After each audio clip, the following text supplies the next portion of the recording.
Olá, seja bem-vindo ao nosso Liturgia Diário. Primeira leitura. Leitura da Carta de São Paulo aos Romanos. Irmãos, se, com tua boca, confessares Jesus como Senhor e, no teu coração, creres que Deus o ressuscitou dos mortos, serás salvo.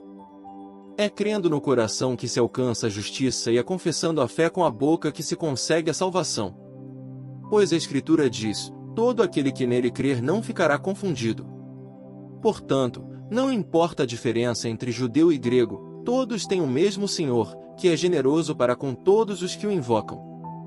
De fato, todo aquele que invocar o nome do Senhor será salvo.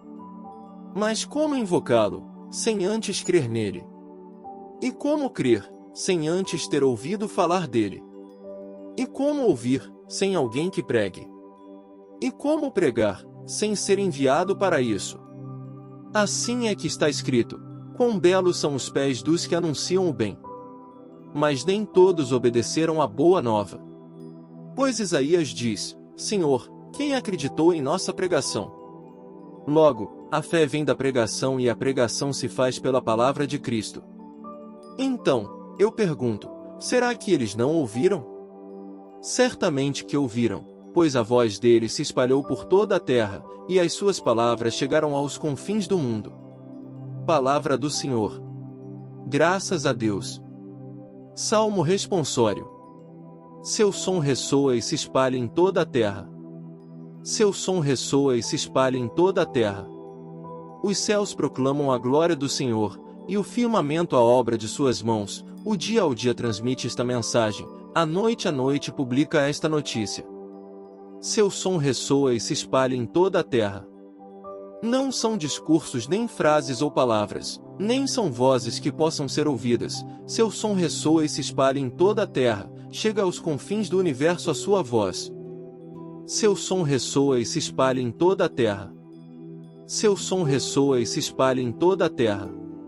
Evangelho. Aleluia, aleluia, aleluia. Vinde após mim, disse o Senhor, e eu ensinarei a pescar gente. MT 4,19. Proclamação do Evangelho de Jesus Cristo mais segundo Mateus. Glória a vós, Senhor. Naquele tempo, quando Jesus andava à beira do mar da Galileia, viu dois irmãos, Simão, chamado Pedro, e seu irmão André. Estavam lançando a rede ao mar, pois eram pescadores. Jesus disse a eles: segui-me, e eu farei de vós pescadores de homens. Eles imediatamente deixaram as redes e o seguiram. Caminhando um pouco mais, Jesus viu outros dois irmãos, Tiago, filho de Zebedeu, e seu irmão João. Estavam na barca com seu pai Zebedeu, consertando as redes. Jesus os chamou. Eles imediatamente deixaram a barca e o pai, e o seguiram. Palavra da salvação. Glória a vós, Senhor. Homilia diária. Cuide dos irmãos que Deus confiou a você. Naquele tempo, quando Jesus andava à beira do mar da Galileia, viu dois irmãos, Simão, chamado Pedro, e seu irmão André. Estavam lançando a rede ao mar, pois eram pescadores. Jesus disse a eles: segui-me, e eu farei de vós pescadores de homens. Eles imediatamente deixaram as redes e o seguiram. Caminhando um pouco mais, Jesus viu outros dois irmãos, Tiago, filho de Zebedeu, e seu irmão João.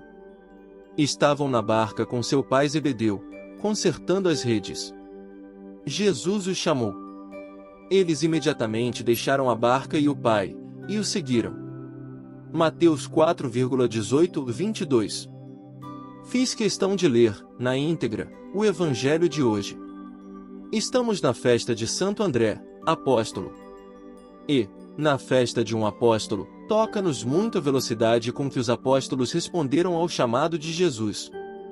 Dei bastante ênfase neste advérbio imediatamente, foi o modo com que eles responderam ao apelo de Jesus. Esse, na verdade, é um remédio contra o grande mal da procrastinação. Você sabe aquele espírito de tartaruga que, muitas vezes, nos pega, a procrastinação, que, muitas vezes, possui o nosso coração e não nos deixa servir o Senhor, não nos deixa caminhar no seguimento dele. E, se nós, muitas vezes, estamos preguiçosos para algumas coisas deste mundo, quem dirá para as coisas de Deus? Não posso, não tenho tempo, não tenho nenhum dom para isso, não gosto de estar à frente, não levo jeito, etc. São as desculpas que, muitas vezes, colocamos para o serviço do Senhor. Uma coisa é a minha espiritualidade privada, outra coisa é quando estou na comunidade e preciso ser um com os meus irmãos. A outra coisa que chama atenção, aqui, no Evangelho, é que todos eles são pescados de uma fraternidade, são irmãos, são duas duplas de irmãos, Simão e seu irmão André, Tiago e seu irmão João. Depois, eles se misturam, mas Jesus tem uma predileção pela fraternidade, pelo estar juntos, pelo companheirismo na missão.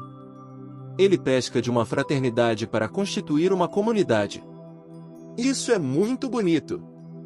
Veja, o espírito comunitário já presente no chamado dos apóstolos. A igreja foi constituída assim, comunidade. E vale a pena recordar essa gênese da nossa vida cristã, porque, nos tempos de hoje, o mal do individualismo também pesa muito sobre a vivência da nossa fé. Temos que ter muito cuidado com isso. Muitos que por aí dizem, é a minha espiritualidade, então porto-me na missa do jeito que quero, como me sinto bem, como o meu diretor espiritual me pediu, com a minha linha litúrgica, que é assim. E isso é um fenômeno que tem crescido cada vez mais no nosso contexto religioso de hoje. Não existe mais a consciência de assembleia litúrgica, perdemos muito isso. Se quero ficar de joelho durante a missa inteira, fico, porque me sinto bem, porque assim é a minha espiritualidade. Pobreza de mente, falta de consciência de que, muitas vezes, perdemos isso. Sou um corpo, herdei a espiritualidade litúrgica e não sou eu que invento a espiritualidade litúrgica ao meu bel prazer. Uma coisa é a minha espiritualidade privada, na minha casa, na minha vida de oração pessoal, outra coisa é quando estou na comunidade e preciso ser um com os meus irmãos. É dessa gênese que precisamos lembrar, Jesus chamou comunidade. Cuidemos das coisas de Deus imediatamente, Ele tem pressa. Cuidemos de uma forma comunitária porque somos todos irmãos. Sobre todos vós deis a bênção do Deus Todo-Poderoso. Pai, Filho e Espírito Santo. Amém.